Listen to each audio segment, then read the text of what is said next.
Welcome back to Cocktails and Consoles, awesome people. It's Melissa, and I'm so honored we have James, the creator of Until I Have You, which some of you guys remember was one of the first games that I played on this channel. James, thank you so much for taking the time to be on the show. How are you?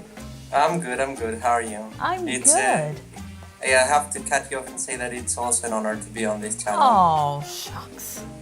So nice. I mean, I always wanted a cocktail or something, though I'm not much of a drinker. Yay! Oh, that's so cool. So I have to ask, because I've been digging into this game, what inspired you to create Until I Have You? Oh, well. All right. Well, there's a thing that I kept watching this intro song from an anime, it's Evangelion, and I kept saying that I have to make a game that kind of gives the same feeling. Yeah, we didn't go there. It's entirely different. But basically, I just wanted to make a game where someone goes crazy and that somehow affects the gameplay. That's cool. Because that's a thing that I like about there's a Japanese director that died recently that he was the one that inspired the Inception.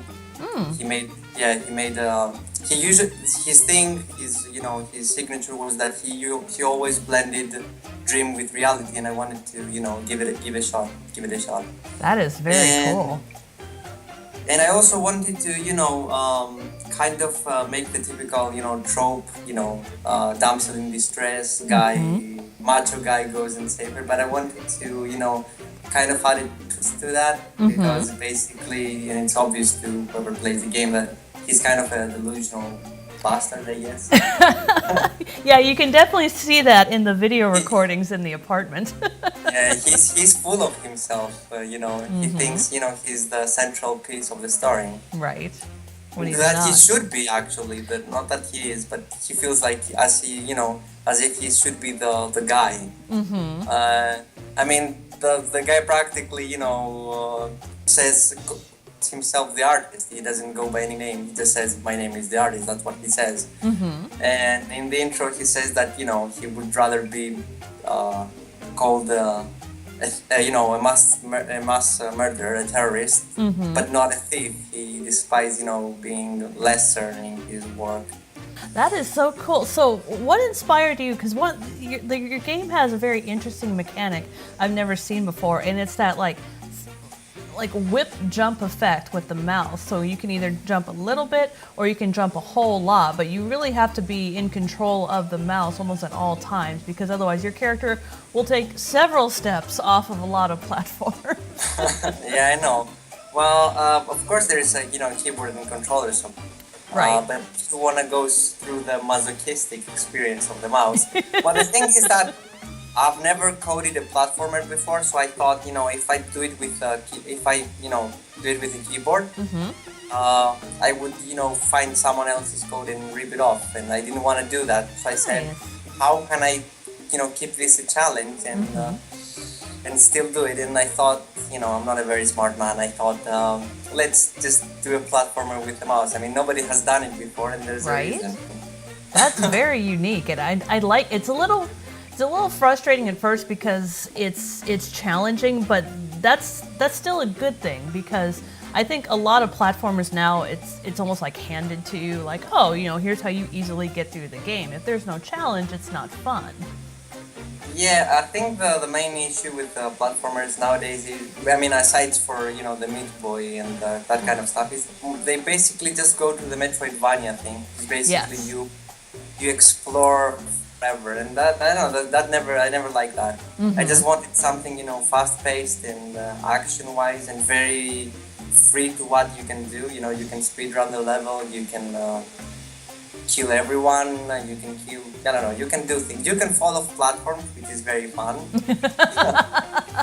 At least you have the quick restart, and I love that, especially in this game. Yeah, I thought people.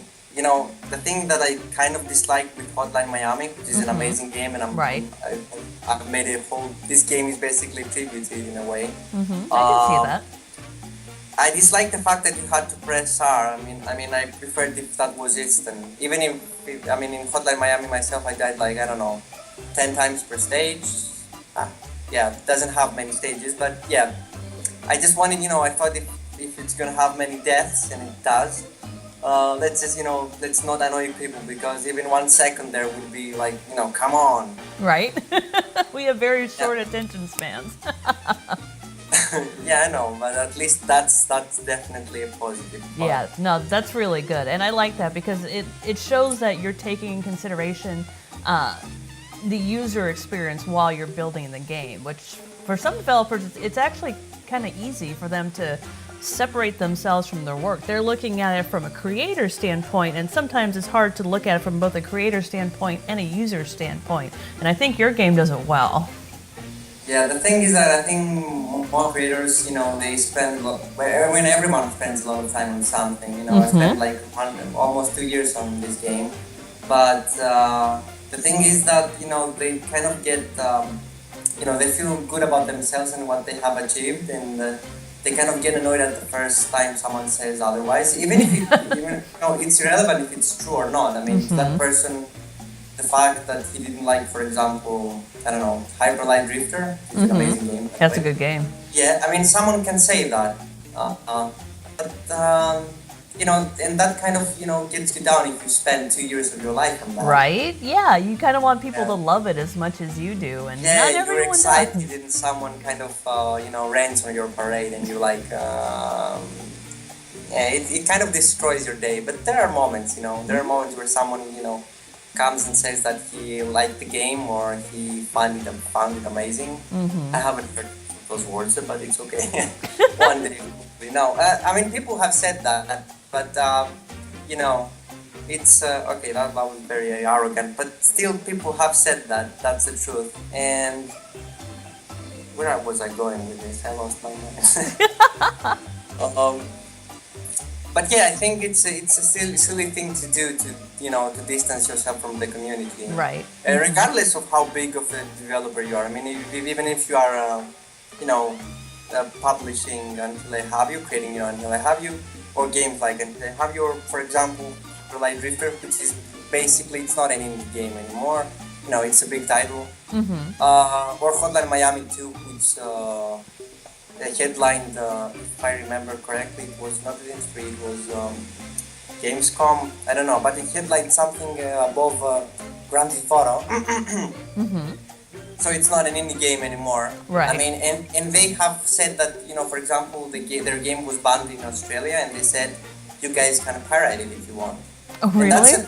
yeah, they said that, and they're really good guys, and they're very active in the community. And I also had a problem with Hotline Miami 2, my controller didn't work. Oh. And they replied, and they were very, they shouldn't have to do that, but they kind of wanted to do it. They That's very cool. Yeah, I know, they're great guys. They're great guys. Well, this is why I love this whole new wave of games, and that I love that it's gotten easier for people to go to market with games, because it's really closing that gap between the game creator and the user, and I think that gives a better experience for both, because you're more in tune with how the community is feeling about their game, and they feel more in tune with you, because when they reach out to talk about the game, you're there to talk with them, and I think that's something the gaming industry hasn't had for a Forever. while. Forever, actually. Yeah, Right? I think. We're in transitional period because people still respond. Like there's, for example, in my game or any other game of similar caliber, yeah, whatever. They respond as if there's a corporation behind it, and not someone who actually cares or who will respond, an actual human being. But there are some people that understand that, and I think we're in a transitional period where this will pass as a public opinion that indie games or games of smaller studios have better support, should have better support. Yeah. So I'm curious, how long did it take you to make Until I Have You? I mean, how big is the team that had to build this? The team was 2 people, me and Andrea Ferra, who drew everything. I coded, designed, and Andrea also co-designed and wrote the music for Until I Have You. And it took us, we started on November 2015. 2015. I'm looking at the calendar, yeah. And we ended up on April 4th, 2016. It was a decent, and Wow. it was right on schedule. That was the plan. We made that Nicely date done. since December, since past December, and we actually, we hit the deadline. That's a thing, I guess. That's Well, impressive. Well, what do you have planned next? Is there a expansion planned or anything like that? I don't know. I hope if until I have you does kind of take off. Hopefully, I plan to expand it. If people want it, and some have expressed, they wanted more stages because the chapter is kind of very fast. That's an issue. I'm planning a game, but it's very much in the works. So I only have like the premise and the concept, and I don't even know what the interface looks like. I'm just opening up Unity and checking stuff and seeing if I can do that or what we can do. But I haven't even decided on the perspective of how it will look. But it's gonna be something entirely different from until I have it. Well, a good description would be until I have to without the platformer parts or the dying parts. Ah, But interesting. but with some gameplay obviously. But more of a choice, Oh, not I'd very like that. adventure but not very interactive fiction. Not like not like something that plays for you, but not something that you would get annoyed over a stupid puzzle because surprisingly I dislike adventure games. I've made two of them. My favorite game is an adventure game, and that's my challenge. I don't know. I just think that adventure games have lost their way as a genre because they have kind of evolved from a fun genre to something that let's make a more obscure puzzle. Oh, Because yes. and that I don't think that's why people play adventure games. I mean, there's probably a minority that does that, or probably a majority because nobody plays adventure games anymore. But Yeah. I think there's more to the genre. I mean, there are great stories in adventure games, and they No, should just yeah. kind of meddle down with the puzzle. In honor of Until I Have You, and I love the graphics that you used in the game, those rich magentas, the hyper colors. I'm an 80s kid, so I resonate well with those kind of colors. I'm like, yeah, childhood. I wanted to do a cocktail that not only encompassed the color, but also encompassed kind of the uniqueness of the game. And so, have you ever had a cactus pear? Never. Would you believe that this little thing can produce a juice that's this color? Wow. No, I had no idea. Neither did I until I did some hunting I on the didn't even know internet. cacti have pear. Pears, Right? whatever. Be careful though if you use this at home because even though they do take off the thorns, there's still a little bit left and you'll be spending a lot of time with tweezers picking it out of your thumb, so just be careful. But Did that actually happen? yeah, I got myself a couple of times. I wasn't aware. So all you need to do is just split one of these in half and it's like a kiwi, just haul out the inside. And there's going to be a lot of seeds, so what you want to do is use a sieve and just kind of, with the back of a spoon, just puree it against the sieve, and that will keep the seeds out of your ultimate juice, and then you get a nice puree that's this color. So to this, we're going to add a fair amount to our shaker.